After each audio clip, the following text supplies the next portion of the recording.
Sorry, connection છૂટી ગયું હતું શાયદ. આપણે પ્રશ્ન જોયો, ક્વી ફેસિટ પર એલિયમ ફેસિટ પર સેનો અર્થ.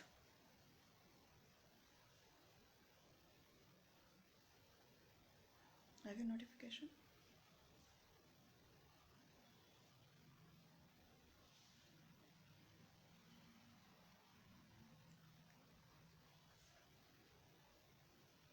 સોરી, કનેક્શન છૂટી ગયું હતું.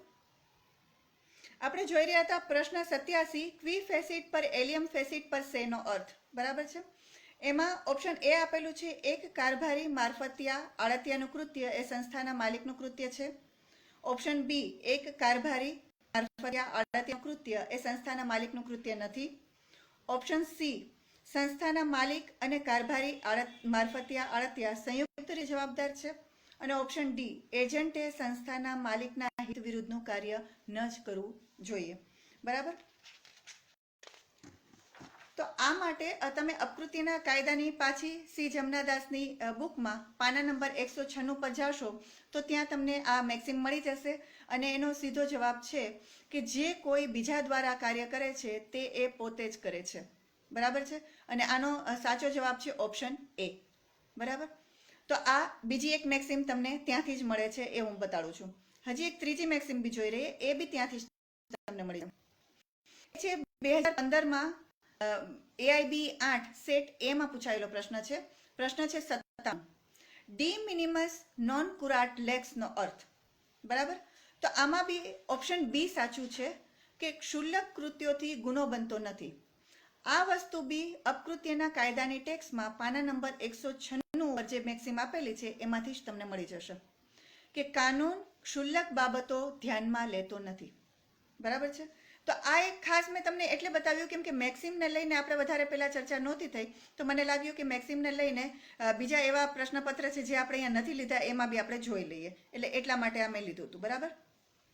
હવે અહીંયા 2013નો આપણે પેપર પૂરો કરીએ છીએ. સોરી, 2013નો નહીં, AIB 13નો. બરાબર છે. હવે નેક્સ્ટ આપણે નવો પેપર ચાલુ કરીએ, જૂન 2018 AIB 12 સેટ એ. ઠીક છે.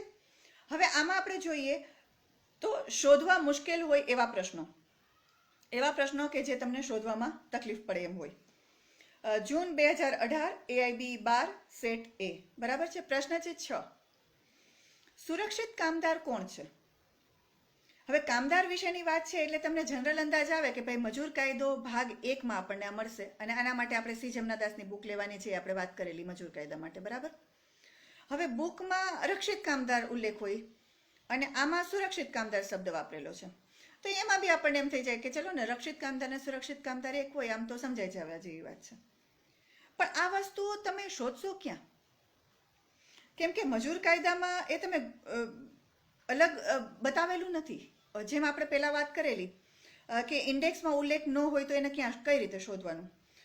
તમને મેં ગઈ વખતે વાત કરેલી કે હકીકતની ભૂલ, ગુનાહિત ઈરાદાનો અભાવ, તો એ IPCમાં સામાન્ય અપવાદના ચેપ્ટરમાં આપણને મળશે. મેં તમને વાત કરેલી. બરાબર. તો આ એક પ્રશ્ન બી કંઈક એ ટાઈપનો જ આવી જાય કે ભાઈ તમે મજૂર કાયદાની જે બુક લેશો તો એમાં તમને ઇન્ડેક્સમાં ક્યાંય નહીં બતાવે. અને મજૂર કાયદાની બુકમાં અલગ અલગ ઘણા બધા વિભાગ આપેલા છે. તમે મજૂર કાયદાની સી જમનાદાસની ટેક્સ્ટ બુક ખોલશો ને તો ઇન્ડેક્સ જોશો તો એમાં અલગ અલગ વિભાગ આપેલા હશે અને એ વિભાગના અંડર અલગ અલગ ચેપ્ટર હશે. એ ચેપ્ટરમાં કે કોઈ પોઈન્ટમાં ક્યાંય પણ સુરક્ષિત કામદાર કે રક્ષિત કામદાર વિશે કોઈ ઉલ્લેખ નથી. તો હવે આ ક્યાં આપણે શોધશું? તો એમ થાય કે કોઈ મેઇન પોઈન્ટમાં હોય નહીં. ક્યાં મળશે તમને એ? ઔદ્યોગિક તકરારનો કાયદો 1947, ચેપ્ટર નંબર છે 9, પરચુરણ નામનું. એમાં પોઈન્ટ 2માં અંદર આપેલું છે ટેક્સ્ટ બુકમાં પાના નંબર 89 ઉપર. રક્ષિત કામદાર ફક્ત શબ્દ જે છે એ શબ્દ બોલ્ડ લેટરમાં છે, કોઈ મેઇન પોઈન્ટ તરીકે બી નથી. ઠીક છે. એટલે પેજ નંબર 89 પર જાશો તો બોલ્ડ લેટરમાં રક્ષિત કામદાર આપેલું છે. અને આનો સાચો જવાબ આપશે ઓપ્શન સી, ઉદ્યોગમાં સ્થપાયેલ રજિસ્ટર્ડ ટ્રેડ યુનિયનના વહીવટી કે પદાધિકારી હોય તેવા કામદાર. હવે આમાં વહીવટી અને કારોબારીમાં અટકી નહીં જતા, વહીવટી અને કારોબારી સેમ થાય. બરાબર. એટલે આ એક વસ્તુ ખાસ ધ્યાન રાખજો. હવે આપણે પહેલા ગઈ વખતે વાત કરેલી કે બંધારણની ટેક્સ્ટમાંથી પાછળથી કેસ લો પૂછાય છે, તો આપણે જોઈએ કે એ વાત સાચી છે કે નહીં. AIB 12 જૂન 2018 સેટ એ. હા, આપણે નવો જે ચાલુ કર્યો એમાં છે પ્રશ્ન 3. એક ઐતિહાસિક બંદી પ્રત્યક્ષીકરણની અરજી કટોકટી દરમિયાન દાખલ કરવામાં આવી હતી તે છે. જવાબ છે ઓપ્શન ડી, ADM જબલપુર વિરુદ્ધ શિવકાંત શુક્લ. બરાબર. આ વસ્તુ તમને ભારતીય બંધારણની સી જમનાદાસની બુકમાં છેલ્લે કેસ લો, જે અગત્યના કેસ લો આપેલા છે એમાં આપેલું છે પાના નંબર 403 ઉપર. બરાબર. હવે તમે માર્ક કરતા હશો, તમે પ્રેક્ટિસ કરતા હશો ત્યારે બી ને અત્યારે હું કહી રહી છું એમાં બી, તો માર્ક કરતા હશો તો તમને ખ્યાલ આવશે કે લગભગ છેલ્લી 3 એક્ઝામથી બંધારણની જે ટેક્સ્ટ બુક છે એના પાછળ જે કેસલો આપેલા છે એમાંથી કોઈ એક કેસલો હોય છે. AIB 12 કયો, AIB 13 કયો, યા ગઈ વખતે આપણે સોલ્વ કર્યો AIB 14. બરાબર. આપણે ગઈ વખતના વિડીયોમાં વાત કરી હતી AIB 14માં સાયરાબાનુ વિરુદ્ધ ભારત સંઘનો કેસ હતો. AIB 14 સેટ ડી પ્રશ્ન 63 હતો એમાં. બરાબર. એ સિવાય AIB 13 સેટ બી પ્રશ્ન નંબર 28 છે દિલ્હી લોઝ એક્ટ માટે. એ બી કેસલો જ છે. બરાબર. અને આજે હમણાં આ વાત કરી AIB 12 જૂન 2018 પ્રશ્ન 3 ઐતિહાસિક આ બંદી પ્રત્યક્ષીકરણનો ADM જબલપુર વિરુદ્ધ શિવકાંત શુક્લવાળો. બરાબર. તો છેલ્લી 3 એક્ઝામથી ભારતીય બંધારણની ટેક્સ્ટ બુકમાંથી પાછળથી એક અગત્યનો કેસલો પૂછાઈ જ જાય છે. એટલે આપણે આ ધ્યાન રાખવાનું કે ભાઈ શું રિપીટ થઈ રહ્યું છે, તો આપણને ઇઝી પડશે શોધવું. બરાબર. હવે નેક્સ્ટ આપણે જોઈએ રિપીટ થયેલ પ્રશ્ન. પ્રશ્ન નંબર છે 44. લવાદી અને સમાધાન અધિનિયમ 1996 નો વિભાગ 3 ઔપચારિકતા છે. એમાં ઓપ્શન આપેલા છે એ સમાધાનની પ્રક્રિયા, બી લવાદીની પ્રક્રિયા, સી ન્યુયોર્ક અને જીનીવા સંમેલનો હેઠળ વિદેશી પુરસ્કારોનું અમલીકરણ, ડી ઉપર પૈકી બધા. બરાબર. આનો જવાબ છે ઓપ્શન એ સમાધાનની પ્રક્રિયા. બરાબર. આ જ પ્રશ્ન અગાઉ it is March 2017 AIB 10 set એમાં પ્રશ્ન 56 તરીકે પૂછાયેલો છે. સેમ ટુ સેમ રિપીટ થયેલો, એટલે ફરી રિપીટ થયેલો પ્રશ્ન આવ્યો. ઓકે. હવે નેક્સ્ટ આપણે જોઈએ ગૂંચવણયુક્ત પ્રશ્ન. એવો પ્રશ્ન કે જેમાં આપણે થોડોક ટ્રિકી ટાઈપનો હોય, જવાબ આપવામાં ભૂલ ખાઈ જાય એવું થાય. જોઈ લઈએ. AIB 12 જૂન 2018 સેટ એ પ્રશ્ન નંબર 16. ફોજદારી કાર્યવાહી ધારાની કલમ 320(1) અન્વયે ગુનાહિત ધાક ધમકી માટે IPCની કઈ કલમ લાગુ પડશે? આમાં ઓપ્શન આપેલા છે કલમ 503, 504, 505 અને 506. બરાબર. આનો સાચો જવાબ આવશે કલમ 506 ઓપ્શન ડી. હવે આ વસ્તુ તમને ક્યાંથી મળશે? સી જમનાદાસની ફોજદારી કાર્યવાહીની બુકમાંથી પાના નંબર 263માં એક કોષ્ટક આપેલું છે. આ કોષ્ટકમાંથી તમને એનો જવાબ મળી જશે. બરાબર. પણ હવે આમાં વાત એમ થાય કે જનરલી આપણે એમ વાત કરી હતી કે ભાઈ આમાં તો બરાબર કે કલમ 506 સાચો જવાબ છે, આપણને મળી જાય છે. પણ આપણે બાકીની કલમ બી તો જોવાની ને, 503, 504, 505. ગઈ વખતે મેં તમને વાત કરેલી. આપણે બાળ હત્યાને લગતો પ્રશ્ન એક હતો અને આપણે કીધું હતું કે ભાઈ કોઈ પ્રશ્ન કલમ આપેલી હોય પહેલી, તો એમાં એ કાયદા વિશે થોડુંક અડધી હોય કલમ, થોડીક જ ઇન્ફોર્મેશન હોય, અને બીજી કલમ જે હોય ઓપ્શનમાં એ પૂરી હોય. તો આપણે પહેલાં જોવાનું કે કઈ કલમ વધુ નજીકની છે. જે વધુ નજીકની હોય એને આપણે આપણા જવાબ તરીકે સિલેક્ટ કરવાની. હવે આમાં બી તો આપણે એ વસ્તુ અપ્લાય કરવા જાશું ને, તો એ વસ્તુ તમે જો અપ્લાય કરવા અહીંયા જાશો તો તમે જોશો કે એ જે કોષ્ટક જે છે એમાં કલમ બાકીની જે છે એ બધી કલમ નથી આપેલી. 503 અને 505 એ કલમ એમાં કોષ્ટકમાં નથી આપેલી. તો આમાં હું તમને એમ કહીશ કે જનરલી જે બી કલમ આવતી હોય, જે તે કલમ હેઠળ બીજી કલમ જે આવતી હોય, તો એ બધી લાઇનમાં જ દર્શાવેલી હોય. અગર કોષ્ટકમાં એ કલમ નથી દર્શાવેલી ત્યારે વચ્ચેથી સ્કીપ થયેલી છે, તો તમારે એ સમજી લેવાનું કે એ ડિલિબરેટલી સ્કીપ કરે છે. મતલબ કે એ કલમ જે તે કલમ હેઠળ નહીં આવતી હોય. મતલબ કે 503 અને 505 એ 320(1) અન્વયે નહીં આવતી હોય, એટલે એ કોષ્ટકમાં એ કલમ નથી દર્શાવી. એ નથી દર્શાવી અને અગર એ કલમ નીચે એ નથી આવતી તો એ આપણને કામની નથી જ. બરાબર. તો આસપાસમાં જો લાઇનમાં જ બતાડી દેતા હોય કલમ, તો એમાં ચેક કરવામાં તમારે રહેવાનું કે ભાઈ કમ્પેર કરો કે વધુ નજીકની કઈ છે. પણ જો લાઇનમાં ન હોય તો સમજી લેવું કે એ ડિલિબરેટલી એ લોકોએ સ્કીપ કરેલી છે, કેમ કે એ જે તે કલમ હેઠળ નથી આવતી. એટલે એ જવાબ ખોટો છે. એટલે આપણે આપણી રીતે જે સાચો જવાબ આવતો હોય એ લખી નાખવાનો. ઠીક છે. એટલે એમાં બધી કમ્પેર કરવા નહીં જતા ટાઈમ બગડશે ખોટો. હવે નેક્સ્ટ આપણે જોશું સરખા જેવા લાગતા કેસમાં કેસ લોમાં ભૂલ થવાની શક્યતા થાય. મેં તમને ગઈ વખતે બી વાત કરી સાયરાબાનો અને શાહબાનોમાં નામમાં ગડબડ ન થાય એમ ધ્યાન રાખજો. એવો બીજો એક કેસ લો બી મારા ધ્યાનમાં આવ્યો તો અમે લીધો છે. પ્રશ્ન નંબર છે 42. એઆઈબી 12 જ હાલી રહ્યો છે હજી. પ્રશ્ન નંબર છે 42. કાશ્મીરા સિંહ વિરુદ્ધ પંજાબ રાજ્ય એ કઈ બાબત માટે અગ્રણી કેસ છે? આમાં ઓપ્શન આપેલા છે મરણોન્મુખ નિવેદન, સ્વીકૃતિ, કબૂલાત કે ઉપરમાંથી કોઈ નહીં. બરાબર, તો આનો જવાબ આવે છે ઉપરમાંથી કોઈ નહીં, ઓપ્શન ડી. બરાબર, પણ હવે આવો જ કેસ લો આને ટાઈપનો થોડોક તમે સમજી શકો તો એ બીજો કેસ લો એક આપણે જોઈએ. એઆઈબી 10 માર્ચ 2017 સેટ એમાં પ્રશ્ન નંબર 92 તરીકે છે. સંયુક્ત ટ્રાયલમાં સહ આરોપીની કબૂલાતનું પુરાવાત્મક મૂલ્ય પોતાને અને બીજાઓને અસર કરે છે તેની ચર્ચા સુપ્રીમ કોર્ટમાં થઈ હતી. જવાબ છે કાશ્મીરા સિંહ વિરુદ્ધ મધ્યપ્રદેશ રાજ્ય. આમાં ઓપ્શન એ છે એ સાચું છે, કાશ્મીરા સિંહ. પણ તમે જોશો તો ખ્યાલ આવશે કે કાશ્મીરા સિંહ વિરુદ્ધ મધ્યપ્રદેશ રાજ્ય કે છે, અને આની અગાઉનો જે પ્રશ્ન હતો એમાં કાશ્મીરા સિંહ વિરુદ્ધ પંજાબનો હતો. કાશ્મીરા સિંહ વિરુદ્ધ પંજાબનો કેસ છે એ કબૂલાતનો નથી, કારણ કે એમાં કબૂલાત ઓપ્શનમાં આપેલું હતું પણ એ જવાબ ખોટો છે, એમણે લીધું છે ઉપરમાંથી એક પણ નહીં. બરાબર, અને જે આ કાશ્મીરા સિંહ વિરુદ્ધ મધ્યપ્રદેશનો કેસ છે એ કબૂલાતને રિલેટેડ છે, આરોપીની કબૂલાતનું પુરાવાત્મક મૂલ્ય વિશે છે. બરાબર, તો એ મધ્યપ્રદેશનો છે. એટલે નામ પેલું આપણે નામ કાશ્મીરા સિંહ જોઈએ એટલે એ જ હશે એમ સમજીને નહીં જતા, તમે એના પછીનું બી જોજો કે શું આ પૂરું વાક્ય વાંચો અને પછી જવાબ આપજો. બરાબર, તમને એમ લાગતું હશે કે હું બહુ નાની નાની વાતોમાં બહુ ધ્યાન દેવાનું કહું છું અને બહુ ચેપીને કહી રહી છું, એવું કદાચ તમને લાગતું હોય, પણ આ હું તમને બરાબર કહી રહી છું કારણ કે જ્યારે ઘડિયાળની ટીક ટીક માથે ચાલુ હશે ને તો ત્યારે તમને કાંઈ યાદ નહીં આવે અને તમે સિલી મિસ્ટેક આરામથી કરી નાખશો. આપણે આ કરીને પૂરી કોશિશ એ કરવાની છે કે જેમ બને એમ સિલી મિસ્ટેક ઓછી થાય. ન થાય એમ હું નથી કહેતી, કેમ કે સિલી મિસ્ટેક તો કદાચ થશે જ. શૈલીનાથી બી થયેલી, મને એમ છે 2 કે 3 સિલી મિસ્ટેક એણે કરેલી, પછી ઘરે આવીને થયું કે અરે દીદી આ તો મને ખબર હતી અને આની તો બુક મારી પાસે હતી, મને મગજમાં એમ રહી ગયું કે આ બુક મારી પાસે નથી.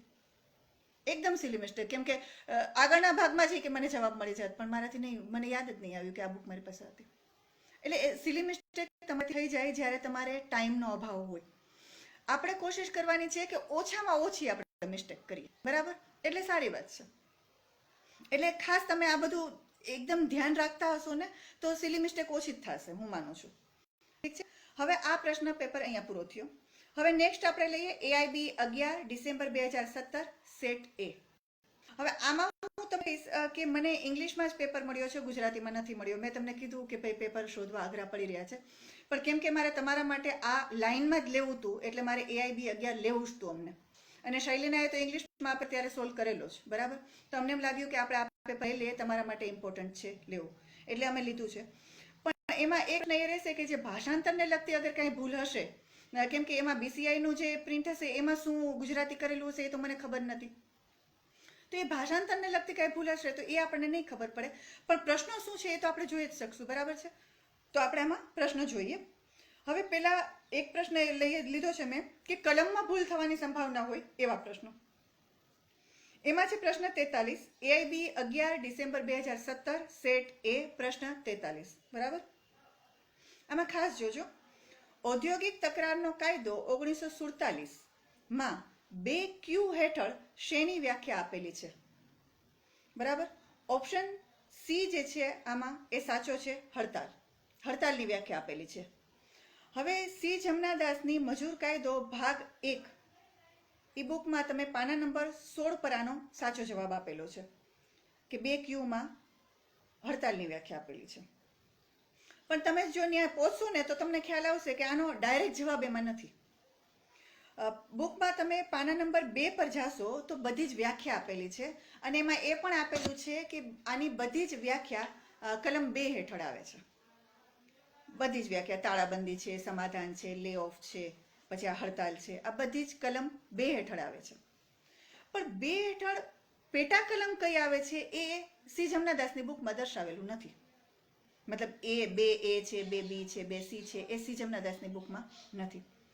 તો હવે આના માટે આપણે કઈ રીતે શોધશું કે ભાઈ 2Q એ હડતાલ માટે છે, કઈ વસ્તુ ક્યાં છે એ તો કઈ રીતે ખબર પડે ને આપણને? તો એના માટે મેં તમને ગઈ વખતે વાત કરેલી એડવોકેટ ખોજ નામની સાઇટ. એડવોકેટ ખોજ નામની સાઇટ ઉપરથી તમે આ વ્યાખ્યા જે છે કલમ 2 નીચે જે આપેલી છે એનું એક જો પ્રિન્ટ આઉટ તમે લઈ અને તમારી સાથે રાખો, યા પછી એમ કરો કે તમે એ સી જમનાદાસની બુકમાં સાઇટ પર લખી લ્યો કે ભાઈ હડતાલની વ્યાખ્યા છે તો એ 2Q, બરાબર. એ જ રીતે જેના જેના ઓપ્શન પેટા કલમ આવતી હોય એ ABCD તમે બાજુમાં લખી નાખો તો તમને એ શોધવું ઇઝી રહેશે. યા પછી એમ થાય કે જે પ્રિન્ટ આઉટ તમે એડવોકેટ ખોજમાંથી કાઢ્યું એ ઇંગ્લિશમાં ભલે હોય પણ એમાં તમે સ્ટ્રાઇક એટલે હડતાલ, તો હડતાલ લખી અને ઓપ્શન આપી દો 2Q, પેન્સિલથી લખી નાખો તો બી તમને ખ્યાલ આવી જશે. તો આ ટાઈપનો જો પ્રશ્ન આવશે તો તમને જવાબ આપવો ઇઝી પડશે, નહીં તો તમને શોધવું અઘરું પડશે મને એમ લાગે છે. એટલે આ તમે એક લખી લેજો. બીજું એમ બી થાય કે આ ઓપ્શન છે ABC આપેલા છે કે 2A છે 2B છે, તો ગુજરાતી કર્યું હોય તો બની શકે કે એમ કર્યું હોય કે 2K 2B 2ख 2G એવી રીતે આપેલું હોય તો તમારે ગણીને આપવાનું ભાઈ કે ખ છે તો B, બરાબર, ગ છે તો C, એવી રીતે. યા પછી આપણે સ્માર્ટ વર્ક કરવાનું. ઇંગ્લિશમાં તો પેપર આપણી સાથે આપેલું જ હશે કેમ કે ઇંગ્લિશ તો એમાં હોય જ, બરાબર, સાથે સાથે ગુજરાતી આપેલું હોય. તો જે ઇંગ્લિશ ઓપ્શન આપણને આપેલું હોય એ ઇંગ્લિશ ઓપ્શનમાં આપણે જોઈ લેવાનું કે ભાઈ ABC શું આપેલું છે, એ વસ્તુ પકડીને આપણે જવાબ આપી દેવાનો, તો બી તમે આરામથી જવાબ આપી શકશો, બરાબર. હવે આ વાત થઈ. હવે એક બીજી મેઇન વાત એક કહું હું તમને કે સી જમનાદાસની બુકમાં જે આ વ્યાખ્યાને લગતું તમે એ પોઈન્ટ પર જાશો ને તો તમે જોશો કે એમાં નીચે બીજી કલમ આપેલી છે. મતલબ તમે તાળાબંધી જોશો, તમે સમાધાન જોશો, તમે લે ઓફ જોશો, તમે હડતાલ જોશો, તો એમાં બીજી અલગ અલગ નવી કલમ આપેલી છે. તો તમને એમ થશે કે આ કલમ આની જ છે વ્યાખ્યા માટેની, પણ અસલમાં એ વ્યાખ્યા માટેની કલમ નથી, એ જોગવાઈની કલમ છે, બરાબર. તો તમે એ જોગવાઈની કલમ એ જોવા મળશો તો તમને એમ થશે કે ભાઈ આવી કોઈ કલમ ઓપ્શનમાં નથી આપેલી, યા પછી આમાં ભૂલ છે, યા પછી એ આમાં ઓપ્શનમાં આપેલી હોય તો ભૂલથી તમે એ સિલેક્ટ કરી લેશો. તો ખાસ ધ્યાન રાખજો કે જે સી જમનાદાસની બુકમાં જે તે પોઈન્ટના નીચે જે કલમ આપેલી છે એ જોગવાઈની છે, એ વ્યાખ્યાની નથી. વ્યાખ્યા તો બધી જ 2 હેઠળ જ આવે છે, કલમ 2 હેઠળ જ. ફક્ત પેટા કલમ કઈ એ જ તમારે જોવાનું છે, ઠીક છે. હા, એટલે એ તમે મને એમ થાય છે કે તમે એડવોકેટ ખોજની સાઇટ પરથી કાઢી જ લેજો પ્લીઝ. હવે પર્યાવરણને લગતા કેસ લો પેપર સોલ્યુશનમાંથી શોધવા, એમ મેં તમને પહેલા બી વાત કરેલી. પેપર સોલ્યુશન એટલે કૌટિલ્યના પેપર સોલ્યુશન મેં તમને બુક ત્યારે બતાવેલી, બરાબર છે. તો આ કૌટિલ્યના પેપર સોલ્યુશનની બુક ખાસ કરીને પર્યાવરણની બુક પહેલા મેં તમને કીધી હતી કે બુક તમે ખરીદશો નહીં તો ચાલશે, પણ જો પર્યાવરણની બુક તમને મળતી હોય આવી ખરીદી લેજો, કેમ કે તમને ખૂબ કામ આવશે એવું અમને લાગે છે. અમે જ્યારે આ બધા પેપર સોલ્વ કર્યા તો અમને એમ થયું નહીં તમે ખરીદી લ્યો તો સારી વાત છે. હવે AIB 11 ડિસેમ્બર 2017 સેટ A પ્રશ્ન નંબર છે 35, બરાબર. કેસ ગોપાલ વિરુદ્ધ કૃષ્ણ ગોપાલ વિરુદ્ધનો કેસ શાને લગતો છે? આ વસ્તુ તમને કોઈના પેપર સોલ્યુશનની બુકમાં જ મળી જશે. પાના નંબર 3 પર તમને અગત્યના કેસીસ આપેલા છે કૌટિલ્યની પેપર સોલ્યુશનની બુક પર્યાવરણની, બરાબર. એમાં તમે આગળ જ જોશો તો અગત્યના કેસીસ આપેલા છે પાના નંબર 3 પર, બરાબર. તો એમાં તમને સીધો કેસલો મળી જશે આ કૃષ્ણ ગોપાલ વિરુદ્ધ મધ્યપ્રદેશનો, બરાબર. આમાં ઓપ્શન C સાચું આવશે, ઘોંઘાટ તથા વાયુ પ્રદૂષણ. હવે તમે માર્ક કરશો તો તમને આમાં બી ખ્યાલ આવશે, જે રીતે આપણે પહેલામાં બી માર્ક કર્યું હતું ઓબ્ઝર્વેશન, આમાં બી એક આપણે કરીએ છીએ કે AIB 10, 11, 12, 13 અને 14 એટલે કે છેલ્લા 5 વર્ષથી યા તો બંધારણને લગતો એક કેસલો પૂછાય છે અને યા તો પર્યાવરણને લગતો એક કેસલો પૂછાય છે, બરાબર. તો આના માટે તમારે ખાસ ધ્યાનમાં રાખવાનું કે ભારતીય બંધારણની સી જમનાદાસની ટેક્સ્ટ બુક જે છે એ હાથ વગી રાખવી. એમાં પાછળ કેસલો અગત્યના આપેલા છે, એમાંથી તમને કેસલો મળી જશે બંધારણને લગતા. અને જે પર્યાવરણના જે કૌટિલ્યના પેપર સોલ્યુશનની બુક છે, જે નાની બુક જે છે, એમાં આગળના ભાગમાં જે અગત્યના કેસલો આપેલા છે એમાંથી તમને પર્યાવરણને લગતા કેસલો મળી જશે, બરાબર. તો આ વસ્તુ ખાસ ધ્યાનમાં રાખજો. જો આવો એકાદો પ્રશ્ન પૂછાઈ જાય તો સીધો 30 સેકન્ડમાં તમે આનો જવાબ આપી દેશો અને 2.5 મિનિટ તમારી થઈ જશે, બરાબર, જે તમને બીજે કામ આવશે. હવે નેક્સ્ટ છે પ્રશ્ન 95. ટોર્ટ શબ્દ શેના પરથી આવેલ છે? બરાબર. જવાબ છે ઓપ્શન B, ફ્રેન્ચ, બરાબર. આ વસ્તુ તમને અક્ષરની જે બુક છે એમાં પાના નંબર 184 પરથી મળશે આ જે અક્ષરની બુક. પેપર સોલ્યુશનની મેં તમને વાત કરેલી પ્રેક્ટિસ કરવા માટે, બરાબર? તો એના નંબર એ તમને પાના નંબર 184 પર તમે જોશો તો તમને એના ઉપર એનો સાચો જવાબ આપેલો છે ઓપ્શન બી, ફ્રેન્ચ, બરાબર? હવે આ જ વસ્તુ કેમ કે ટોર્ટ છે તો અપકૃત્યના કાયદાની બુક સી જમનાદાસની બુકમાં આપણે જનરલી શોધવા જઈએ તો એમાં શું થશે કે તમે અપકૃત્યના કાયદાની ટેક્સ્ટ બુકમાંથી તમે જાશો તો પાના નંબર 1 પર આપેલું છે ટોર્ટ શબ્દ લેટિન શબ્દ ટોર્ટમ પરથી આવેલ છે, બરાબર? મતલબ કે ટોર્ટમ શબ્દ જે છે એ લેટિન શબ્દ ટોર્ટ છે, લેટિન શબ્દ છે, પણ જે ટોર્ટ શબ્દ છે એ ફ્રેન્ચનો છે. એ ખુલાસો ટેક્સ્ટ બુકમાં નથી. તો હોઈ શકે કે તમે ટોર્ટ શબ્દ જે છે એ લેટિન શબ્દ સમજી અને જવાબ આપી દેશો તો તમારો જવાબ ખોટો પડી જશે. એટલે આમાં એમ થાય કે ભાઈ આ ટાઈપનું કંઈ પૂછવું હોય કે આનો અર્થ શું હોય, ફ્રેન્ચ છે કે રોમન છે કે ગ્રીક છે કે એવું કંઈ પૂછવું હોય તો તમે એ અક્ષરની જે બુક છે એમાંથી બને ત્યાં સુધી જવાબ આપવાનો કોશિશ કરો. આપણે જનરલી ઓબ્ઝર્વ કરીએ છીએ કે ક્યાંથી કેનો જવાબ આપીએ તો સાચો પડે. ઘણી વખત કોઈ વસ્તુ કોઈ બુકમાં ખોટી આપેલી હોય, કોઈ વસ્તુ કોઈ બુકમાં ખોટી આપેલી હોય, એટલે થોડુંક પછી આપણા નસીબ પર બી આવી જશે. પણ એમ છતાંય આપણે સિક્યોર કરવાની ટ્રાય કરીએ કે ભાઈ આ રીતે આપશો તો આનો જવાબ કદાચ તમારો સાચો પડી જશે. ઠીક છે? હવે નેક્સ્ટ પેપર આપણે ચાલુ કરીએ. આ પેપર અહીંયા પૂરું થાય છે. નેક્સ્ટ પેપર છે આપણો એઆઈબી 10 માર્ચ 2017 સેટ એ. આજે બી ઘણું લાંબુ થઈ રહ્યું છે મને એમ લાગે છે. એમાં છે રિપીટ થયેલ પ્રશ્ન. પ્રશ્ન છે 3. પબ્લિક લિમિટેડ કંપનીમાં સ્થાપના પ્રમાણપત્ર માટે અરજી કરવા માટે જરૂરી સભ્યોની ન્યૂનતમ સંખ્યા છે, બરાબર? આનો જવાબ છે ન્યૂનતમ સંખ્યા છે 7 સભ્યોની, બરાબર? આ જ પ્રશ્ન તમને એઆઈબી 11 ડિસેમ્બર 2017 સેટ એમાં પ્રશ્ન 64 તરીકે એઝ ઇટ ઇઝ પૂછાયેલો છે. પાછો આવી ગયો રિપીટ થયેલો પ્રશ્ન. બધા જ પેપરમાં તમે નોટિસ કરતા હશો રિપીટ થયેલા પ્રશ્ન લગભગ 2 તો છે જ. એટલે આ 2 પ્રશ્નોનો તમે જવાબ આપશો મોઢે અગર તો તમે 30 સેકન્ડમાં આરામથી બધું કરીને ફ્રી થઈ જશો. 5 મિનિટ આરામથી 2 પ્રશ્નોમાં તમારી બચી જશે, બરાબર છે? હવે અહીંયા એક હું તમને જરૂરી વાત કહું કે એક શક્યતા આપણે વિચારીએ કે જાહેર કંપની અને ખાનગી કંપનીને લગતો આવો કંઈ સભ્ય સંખ્યાને લગતો આવો કોઈ પ્રશ્ન પૂછાય તો આને આપણો આરામથી અને જલ્દીથી જવાબ આપી દઈએ એના માટે આપણે શું કરવું જોઈએ? તો આપણે એક કામ કરી શકીએ કે આ જાહેર કંપની અને ખાનગી કંપની વચ્ચેનો તફાવતનો એક ચાર્ટ આપણે આપણી સાથે રાખીએ. હવે આમાં આ ચાર્ટ તમને નેટ પરથી મળી જશે, ગૂગલમાંથી બી મળી જાય અને યુટ્યુબ પરથી બી મળી જાય. બને તો એનું પ્રિન્ટઆઉટ બી કાઢી શકો યા તો પછી તમે જાતે લખી શકો. તો આ ચાર્ટમાં કઈ કઈ વસ્તુ હોવી જોઈએ આપણે જોઈ લઈએ. એમાં લેવું જોઈએ તમારે એક તો સભ્ય સંખ્યા, જાહેર કંપનીમાં કેટલી હોવી જોઈએ અને ખાનગી કંપનીમાં કેટલી હોવી જોઈએ. એ જ વસ્તુ બીજી શું જોવાની? શેરની ફેરબદલી, જાહેર જનતાને આમંત્રણ, કંપનીનું નામ, લઘુત્તમ ભરણું, નવા શેર, સંચાલકોની સંખ્યા, કાયદેસરની પ્રથમ સભા, નોંધણીનું પ્રમાણપત્ર, વિજ્ઞાપન પત્ર અને આર્ટિકલ્સ. આ બધા પોઈન્ટ આવી જતા હોય, આ બધા મુદ્દા આવરી લેતો એક ચાર્ટ તમે તૈયાર કરી રાખો. અને એ બધું તમે જો ચાર્ટ તમારી સાથે રાખો તો તમને શોધીને જવાબ આપતા બિલકુલ વાર નહીં લાગે. કેમ કે કદાચ બની શકે કે 2 વખત સભ્ય સંખ્યાનું પૂછાણું છે તો હવે એને લગતું કંઈક બીજું પૂછાય એવું થાય. સંભાવના છે, આપણે ગેસ કરીએ છીએ, વિચાર કરીએ છીએ કે કદાચ આવું હોય તો તમને એનો જવાબ આપવો ઇઝી પડશે અને બહુ ઓછા ટાઈમમાં તમે આપી શકશો.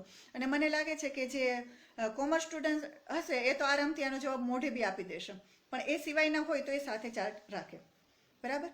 નેક્સ્ટ પ્રશ્ન લીધો છે મેં એઆઈબી 10 માર્ચ 2017 સેટ એ. પ્રશ્ન નંબર છે 25. પર્યાવરણનો અગ્રણી કેસ કયો છે?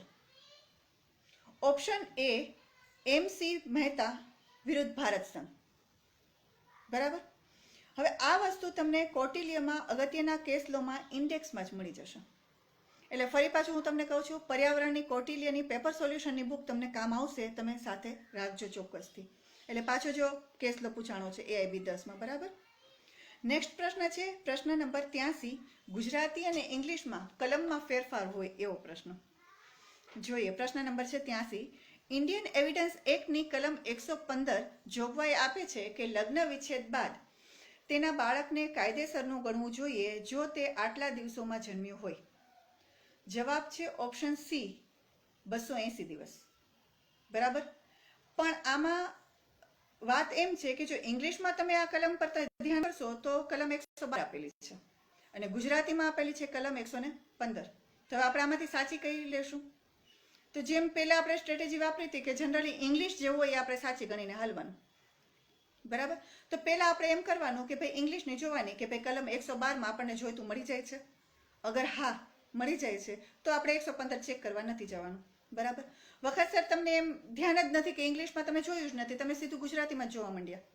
ગુજરાતીમાં જોયું તો કલમ 115 આપેલી હતી, કલમ 115 નીચે જોવા જશો તો તમને પ્રતિરોધ વિશેની છે, એટલે તમને આમાં એનો જવાબ નહીં મળે. એમાં જ્યારે તમને એમ થાય કે ભાઈ આ કંઈક બીજી વસ્તુ છે, કંઈ આ વસ્તુ નથી જે પ્રશ્ન પૂછાણો છે, કંઈક નવું છે, તો તરત જ તમે ધ્યાન કરજો કે ઇંગ્લિશમાં શું આપેલું છે, આંકડો બીજો તો નથી ને. અને એટલા માટે હું સજેસ્ટ કરીશ કે પહેલી વાત તો તમે એ જ ધ્યાન રાખજો કે તમે ઇંગ્લિશ અને ગુજરાતી બેયમાં નજર કરજો. આપણે આવું રિસ્ક શું કામ લેવાનું? કેમ કે પહેલાં એકવાર તમે એમાં જોવા જાઓ અને પછી પાછા ફરો તો ટાઈમ તમારો ખાસો બગડશે. બહેતર છે કે તમે બે પર થોડી થોડી નજર કરતા રહ્યો, તો એના માટે તમને ટાઈમ બચાવી આપશે, બરાબર. એ વસ્તુ તો આ એક થોડુંક ધ્યાન રાખજો. હવે મારા ખ્યાલથી મેં બધા પ્રશ્ન પેપર તો લઈ લીધા છે, AIB 10માં બી જે હતું મેં લઈ લીધું છે, ઠીક છે. તો હવે છેલ્લે એક ઉડતી નજર કરી લઈએ મારી વાત પૂરી કરતા પહેલાં કે આપણે જે હા પહેલું આપણે ધ્યાન રાખવાનું શું આપણે ધ્યાન રાખશું કે પહેલું ધ્યાન રાખો કે પ્રશ્નો રિપીટ થાય છે અને કોઈ વખત એઝ ઇટ ઇઝ થાય છે અને કોઈ વખત ઉલટ પુલટ કરીને થોડા ફેરવીને, અગર તો સવાલ હોય એ જવાબ હોય, જવાબ હોય એ સવાલ હોય. તમારે આખું સેન્ટેન્સ યાદ કરી લ્યો તો એમાંથી જે બી પૂછાય એ તમને જવાબ આવડતો હોય, બરાબર છે.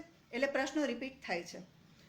તો આવા પ્રશ્નોના જવાબ બને ત્યાં સુધી મોઢેથી આપવાની ટ્રાય કરજો, એટલે તમારો જવાબ તમારા ટાઈમ બચશે. લગભગ 2 પ્રશ્નો રિપીટ થાય છે અંદાજે આપણે, બરાબર. તો 5-1 મિનિટ બચી જશે તમારી, કેમ કે 30-30 સેકન્ડમાં તમે આરામથી એનો જવાબ આપી દેશો, ઠીક છે. બીજો પોઈન્ટ શું છે કે પ્રશ્નમાં કલમનો ઉલ્લેખ હોય તો ઇંગ્લિશ સાથે વાંચી લેવાનું, એટલે જો ભૂલ હોય તો તરત જ ખ્યાલ આવી જાય. અને જો બેયમાં જુદી જુદી લખેલી હોય તો ઇંગ્લિશની કલમ સાચી છે એમ સમજે પહેલાં તો ટ્રાય એ જ કરવાની કે ઇંગ્લિશમાં જ શોધવાનું, મતલબ ઇંગ્લિશ કલમ જે આપેલી હોય એ જ લેવાની.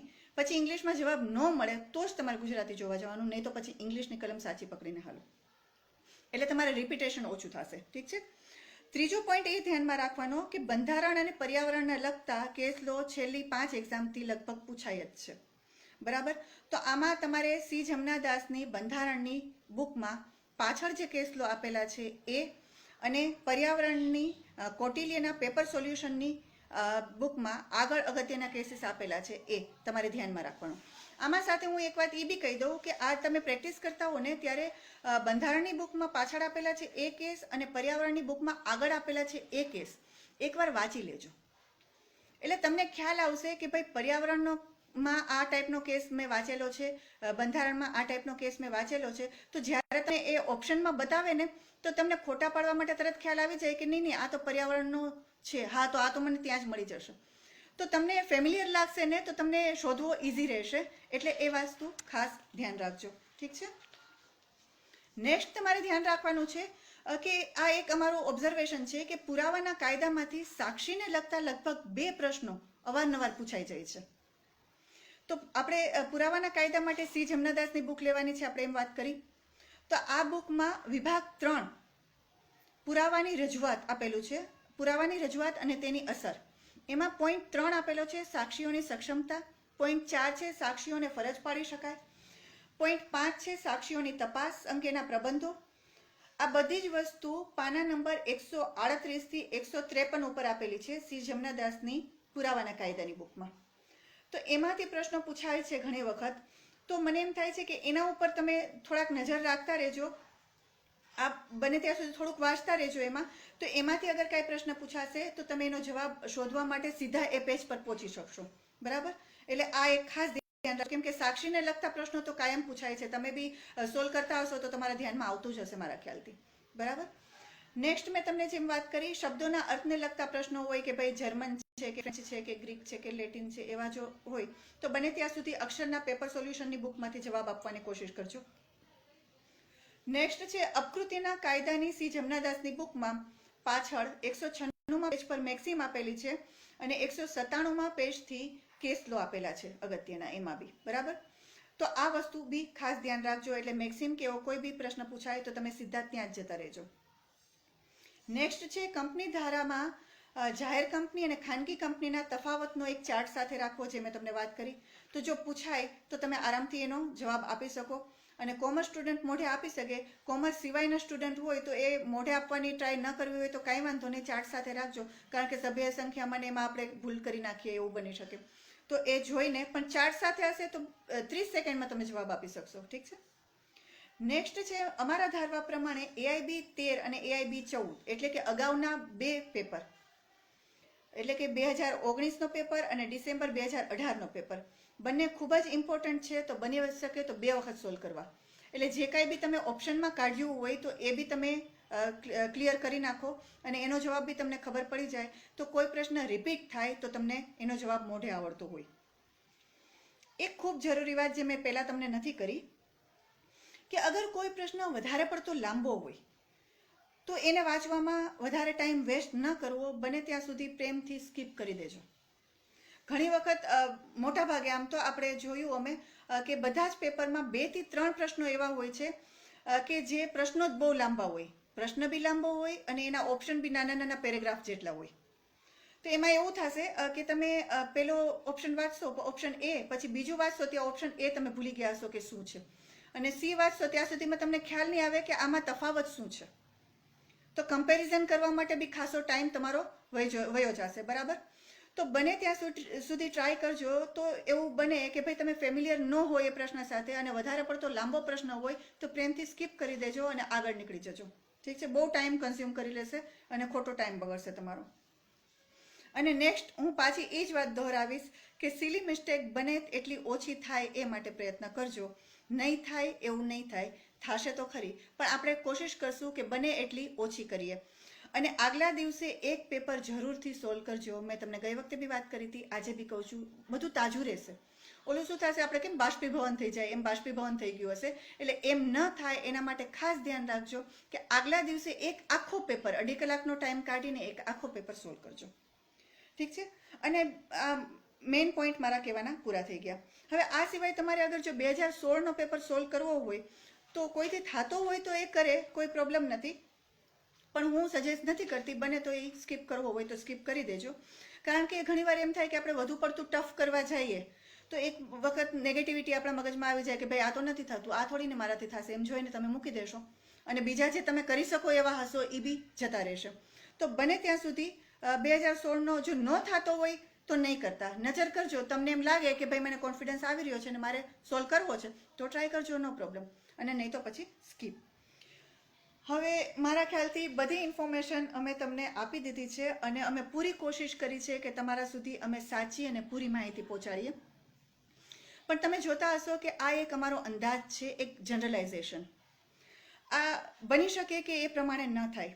બરાબર. આપણે જનરલ વસ્તુ છે કે આપણે કોઈ બી એક્ઝામ જ્યારે દેવા જઈએ, આપણે કોઈ બી એક્ઝામ દેવાની હોય તો આપણે મોસ્ટ ઇમ્પોર્ટન્ટ પ્રશ્નો કેને કરશું? અગાઉના 5 પેપર સોલ્વ કરશું. જનરલી આ જનરલ વસ્તુ છે, આમાં કંઈ મેં નવી વસ્તુ નથી કીધી તમને. બરાબર. તો એ જ સ્ટ્રેટેજી આમાં વિચારી છે અને એના આધાર પર મેં તમને અહીંયા જે વાત કરી, ફોર એક્ઝામ્પલ કે ભાઈ પ્રશ્નો રિપીટ થાય છે, મેં એમ કીધું કે ભાઈ ભાષાંતરમાં ભૂલ હોય છે, મેં એમ કીધું કે ભાઈ અમુક પ્રશ્નો સમજવા અઘરા પડે છે. બરાબર. તો આ બધી વાત મેં તમને એક્ઝામ્પલ સહિત સાબિત કરીને બતાવી. આપણે વકીલ છીએ એટલે બધી વસ્તુની સાબિતી આપતા શીખવું જોઈએ. બરાબર. તો એ જ વસ્તુ મેં તમને સાબિત કરીને બતાવી. બરાબર. પણ બાકી આપણે જોઈએ તો પેપર મેં તો નથી નીકાળ્યું. બરાબર. તો હોઈ શકે કે આમાં આ રીતે થાય અને ન થાય. 2016માં જે રીતે થઈ ગયું કે ભાઈ એક ઘટના જ બની ગઈ કે ભાઈ કંઈક અલગ જ પૂછાઈ ગયું. તો આપણે ઉમ્મીદ રાખીએ કે ભાઈ જે આ જનરલાઇઝેશન મેં તમને પ્રેઝન્ટ કર્યું છે એ જ વસ્તુ સાચી પડે અને તમને એ જ રીતે પેપર નીકળી જાય અને તમે બધા જ પહેલી ટ્રાયમાં પાસ થઈ જાઓ. અને હું એમ બી વિચારું છું કે શૈલીનાએ બી તો આ જ સ્ટ્રેટેજી ફોલો કરી હતી અને એના આધાર પર જ આરામથી પાસ થઈ ગઈ. એને 56 માર્ક્સ થતા હતા અમે ગણતા હતા ત્યારે. બરાબર. જ્યારે એ ઘરે પેપર સોલ્વ કરતી હતી ત્યારે બી 55 થી 60ના વચ્ચે એ જનરલી રહેતી હતી. જ્યારે એક્ઝામ આપીને બહાર આવી તો મેં એને પૂછ્યું, મેં કીધું પેપર કેવો ગયો?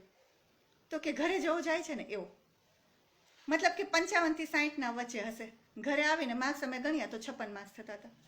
આ જ સ્ટ્રેટેજી ફોલો કરી હતી. તો તમારામાં એ કામ શું કામ નહીં લાગે?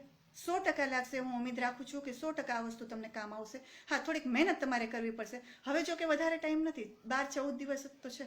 આ 12-14 દિવસ તમે જો થોડુંક ધ્યાન આપશો તો ચોક્કસ તમે પહેલી ટ્રાયમાં જ આ એક્ઝામ પાસ કરી જશો. બરાબર છે. હવે હું ઘડી ઘડી આ વાત કરું છું તમને કે ભાઈ બધાએ પૂરી કોશિશ કરવાની કે પહેલી ટ્રાયમાં એક્ઝામ પાસ કરી દેવાની, અને આપણે પહેલી ટ્રાયમાં જ પાસ કરીએ એ બરાબર કહેવાય. બરાબર, પણ આપણે જે ધારીએ એવું દર વખતે થતું નથી. ઘણી વખત એવું થાય કે આપણે ફેલ થઈ જઈએ.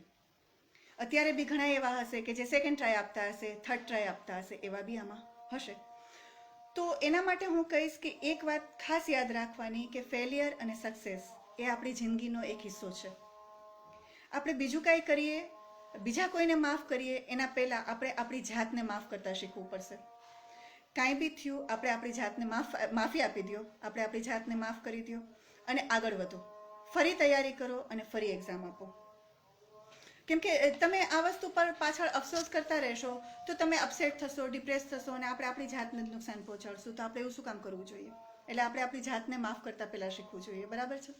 હવે હું આમાં મારું જ એક્ઝામ્પલ તમારી સામે બહુ મોટું છે. હું મારી જ અગર વાત કરું તો હું સ્કૂલ ટાઈમથી થ્રુ આઉટ ફર્સ્ટ આવતી હતી, થ્રુ આઉટ મોનિટર હોતી હતી, જીએસબી રહી છું, અને જ્યારે છેલ્લે મેં LLMની એક્ઝામ આપી તો એમાં બી હું ટોપર રહી. તો હવે તમે મારું આ સાંભળશો તો તમને એમ લાગશે કે હા, તમે તો બધે સક્સેસ જ જોઈ છે, તો તમે તો એમ જ વાત કરશો. તો શું તમને એમ લાગે છે કે હું કોઈ દિવસ ક્યાંય નાકામયાબ નથી થઈ? નહીં, હું ફેલ થઈ છું.